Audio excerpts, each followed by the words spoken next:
Tuesday's dangerous storms knocked out power for more than 500,000 people. If you're one of the people still in a blackout and you're watching us on your phone or somewhere with a working TV, the Aliquippa fire chief is warning of some dangers tonight because with power outages comes fire and carbon monoxide risks. In the wake of Tuesday night's destructive storms, tens of thousands of people in the Pittsburgh area are weathering a new storm. At one point in time, we had probably about 80% of the city was without power and or communication lines. We all want to burn candles when the lights go out, but this is what can happen if you're not extra careful.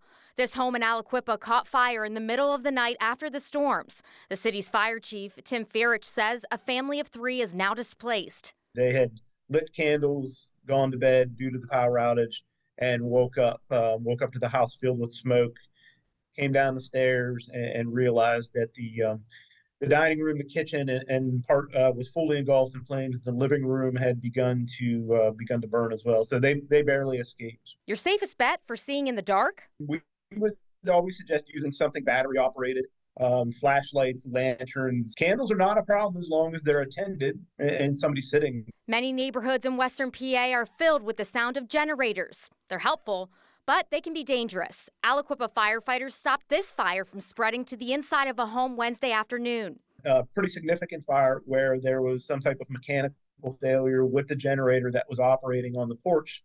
They had it in place at least to preserve some of their food, their refrigerator, and essential electrical needs in the house. He suggests keeping generators at least 20 feet away from your house and make sure you have carbon monoxide alarms. We suggest that they're obviously not run indoors because of the possibility of carbon monoxide poisoning as well. In addition to the risk of fire, don't overload the circuitry of the generator. It's built to a specific load. A power surge when electricity returns can also cause a blaze, especially in a lot of old steel towns with turn-of-the-century homes. Chief Ferich recalls an old wood frame house catching fire last winter from a power surge after an outage. That did not have equipment in place to regulate that surge.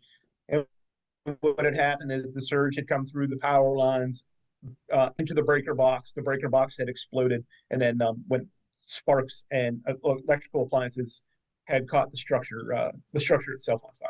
So if your power's still out, go ahead and unplug things, especially appliances and bigger high-end, bigger ticket items, of course.